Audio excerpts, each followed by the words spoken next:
Coming up on EIV News at 6, gay rights activists are celebrating Valentine's Day a little different this year. Find out what they did. Plus, we'll tell you what kind of spring weather you can expect as we head into March. EIV's Ross Lippman has the story. Emerson's leading news team with the latest in world news and our nation's top stories. EIV News at 6. Hello and welcome to EIV News at 6. I'm Wynn Harrison. And I'm Greg Brood. We'll start with a developing story out of the Middle East.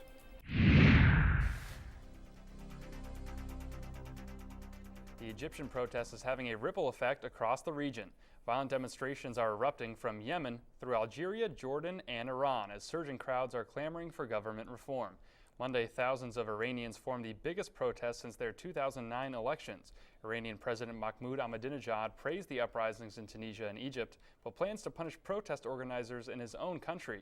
A regime which, over the last 3 weeks, has constantly hailed what went on in Egypt. And now, when given the opportunity to afford their people the same rights as they called for on behalf of the Egyptian people, once again illustrate their true nature. 2 Iranians have been killed during the anti-government protests, one of them a college student. President Obama's proposed $3.7 trillion budget is already being criticized. According to the president, the budget would cut deficits by $1.1 trillion over the next decade. 2/3 of these cuts will be through spending reductions and 1/3 through tax hikes. But Republicans don't think he's doing enough. Programs facing these cuts are those aiding low-income families, while Medicare and Social Security are not facing the cuts. Obama calls the plan a down payment for our fiscal responsibility. Obama admits his budget isn't perfect and says he's willing to compromise with Republicans to lower the national deficit. Because of our budget, this share of spending will be at its lowest level since Dwight Eisenhower was president. That level of spending is lower than it was under the last 3 administrations, and it will be lower than it was under Ronald Reagan. The fate of an anti-illegal immigration activist lies in the hands of an Arizona jury. Shauna Ford is convicted of in 2009 for the murder of Raul Flores and his 9-year-old daughter. Ford believes Flores and his daughter were in the country illegally. She has been charged with 6 additional counts of aggravated assault, burglary, and robbery. The jury must now consider her sentence, life in prison or death by lethal injection. The trial is expected to continue later this week. A suspect is in custody after a shooting at Middle Tennessee State University. School officials shut the university down on Monday after witnesses saw 20-year-old Justin Macklin shoot former student Austin Morrow. Macklin allegedly shot Morrow in the hand, and Morrow was brought to a local hospital. Police captured Macklin within an hour and confiscated his gun. A court hearing is scheduled for March 2nd. In Texas, same-sex couples are looking for equality. Thousands showed up at county clerk offices throughout Texas on Valentine's Day, lobbying for their right to marry. Texas law still defines marriage as between a man and a woman after citizens voted to ban same-sex marriages and civil unions in 2005. Monday's effort was part of the Gay Rights February Freedom to Marry Month nationwide. The federal authorities are getting involved in the Dan Roy Henry investigation. A grand jury recently announced the police officer responsible for Henry's death will not be indicted for murder. Officer Aaron Hess shot Dan Roy Henry Jr. during an altercation outside a bar in October. The grand jury inspected over 100 pieces of evidence for the case and say Hess did not commit a crime. Henry's parents are outraged. They hope Hess will be indicted by the U.S. Department of Justice. But we're still very interested in the punishment. We still believe that there needs to be a murder conviction here, starting with an indictment. We never believed the indictment would come at the state level. We always thought it would have to come at the federal level, and we hope that that will happen now. Henry's parents are pursuing a $120 million lawsuit against Mount Pleasant, the town where their son died. Well, Greg, I know I'm sick of all this winter weather we've been having. So am I, when maybe Mike can give us some good news in the Weather Center. Mike?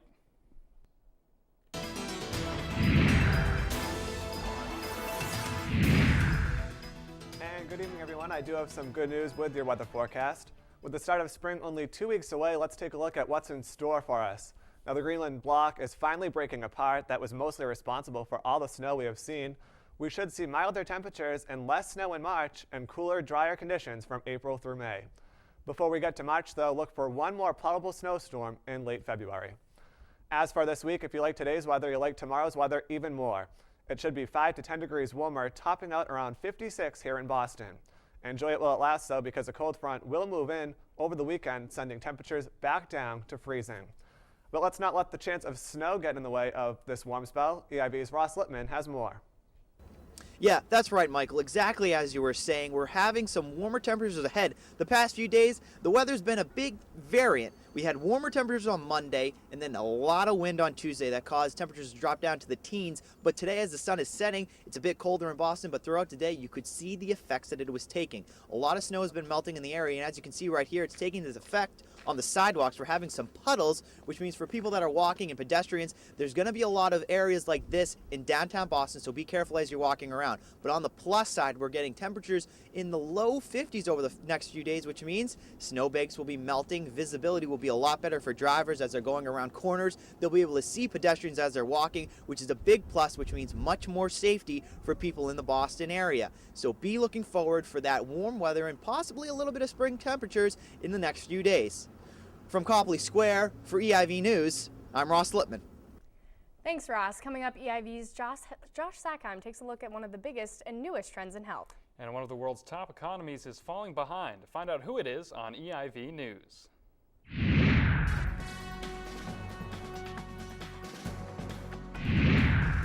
Silvio Berlusconi is going to trial. The Italian Prime Minister has been charged with having sex with an underage prostitute and abuse of power. Thousands of Italian women took to the streets to force his resignation, while the 74-year-old Berlusconi denies the charges. Left-wing opponents are also calling for Berlusconi to resign, citing 17 years of corruption trials and sex scandals. He will go on trial in April and says he is not worried at all. A suicide bomber attacked a shopping mall in Kabul Tuesday, killing a mall security guard and a civilian. The bomber detonated when officials opened fire on him outside the city walls. The Taliban is taking credit for the bombing. It's rejected peace talks with Afghanistan officials in recent weeks. This was the second attack in less than 3 weeks for the Afghan capital after a suicide bomber killed 9 on January 28th. And move over Japan. China now owns the world's second largest economy. Japan's economy slipped one spot to third this week. It's been unable to keep up with China, whose economy is expected to increase 3 times faster than Japan's because of its manufacturing capabilities. China's economy grew 10% this year, more than twice as much as Japan's. Experts say China could ultimately overtake the United States as the greatest world economy.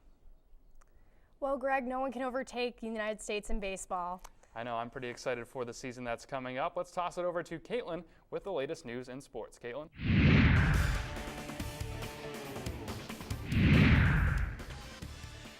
CC Sabathia might not be a Yankee much longer. Speculation is circling that the MLB that Sabathia might opt out of his 7-year deal after the season. While CC said he doesn't want to leave New York, opting out of this $92 million contract could give him the chance to look for more money. Sabathia is 40-15 all-time as a Yankee, and losing him could hit New York hard. When the LA Lakers stepped onto the court Monday to play the Bobcats, a 20-point blowout was probably not what they were expecting. For the Lakers, it just seemed like the ball wouldn't fall into the net. Kobe Bryant missed 13 out of 24 shots, and the team scored less than half of their shooting attempts. After joining the NBA in 2004, the Bobcats are one of only 2 teams with an all-time winning record against the Lakers. Cycling legend Lance Armstrong has officially announced his retirement. The 7-year Tour de France champion retired in 2005, only to return in 2009. This time, he says, it's for good. He wants to spend more time with his family and less on the all-consuming sport. Armstrong says that he will miss the sport that made him famous, but not the intensive training. It seems like Tiger Woods can't catch a break. While controversy now surrounds his personal life, we're starting to see it in his game as well. Earlier this week, Woods was fined for spitting on the green at the Dubai Classic, where he tied for 20th place. During the tournament, Woods was being criticized for being arrogant and petulant. Throughout his career, Woods has been one of the most fined players in golf. That's what's happening in sports. I'm Caitlin Desjardins.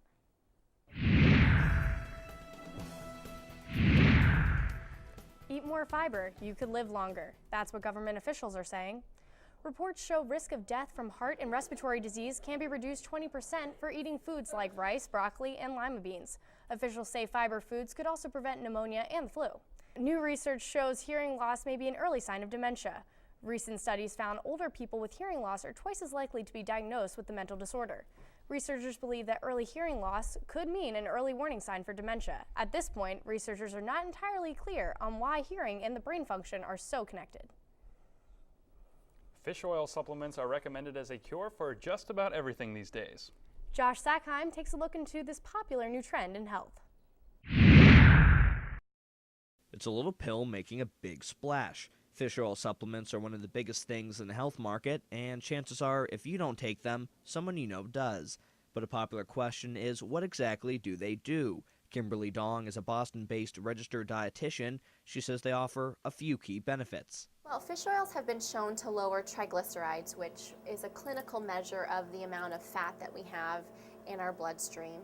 And when people have high triglycerides, that puts them more at risk for things like heart disease, diabetes, so that lowering triglycerides is a health benefit. According to the International Fish Meal and Fish Oil Organization, the product is high in omega-3s and can combat a myriad of illnesses from diabetes to depression. Tyler Catanella is a college student living in Boston. He takes fish oil supplements every morning for cosmetic purposes. The oils in my body are kind of out of whack, and sometimes I break out a lot. I get a lot of oils on my face. With all the hype these pills have been getting, it's no wonder how popular they've become. But doctors and dietitians warn us that they're not quite perfect. I think that, we still need to conduct a lot of research and look a little bit further before making a lot of these recommendations to take all of these supplements. Still, though, Tyler says the fish oil is working. The minute I started taking them, all the oils in my body started to level out, and everything started to work out a lot better. For EIV News, I'm Joshua Sackheim.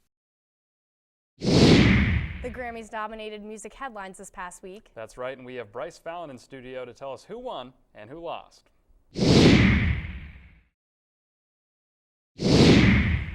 It seems as if the buzzwords for this year's Grammys were surprise and upset. Out of Nowhere wins by Arcade Fire and Lady Antebellum definitely raised some eyebrows, but the night's biggest surprise was unknown Esperanza Spalding as Best New Artist. She's received a lot of backlash from crazed Justin Bieber fans who have defaced her Wikipedia page.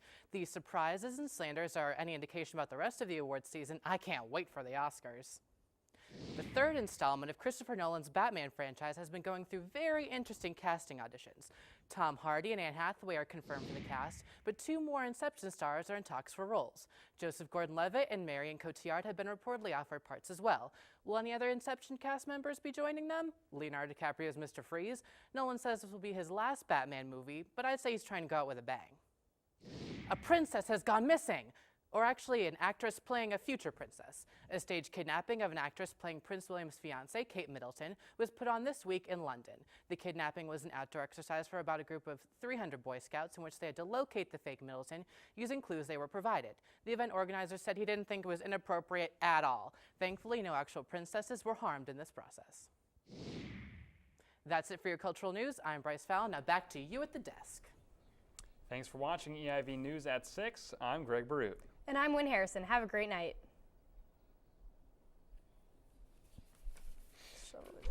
This has been a presentation of EIV News and Emerson Independent Video.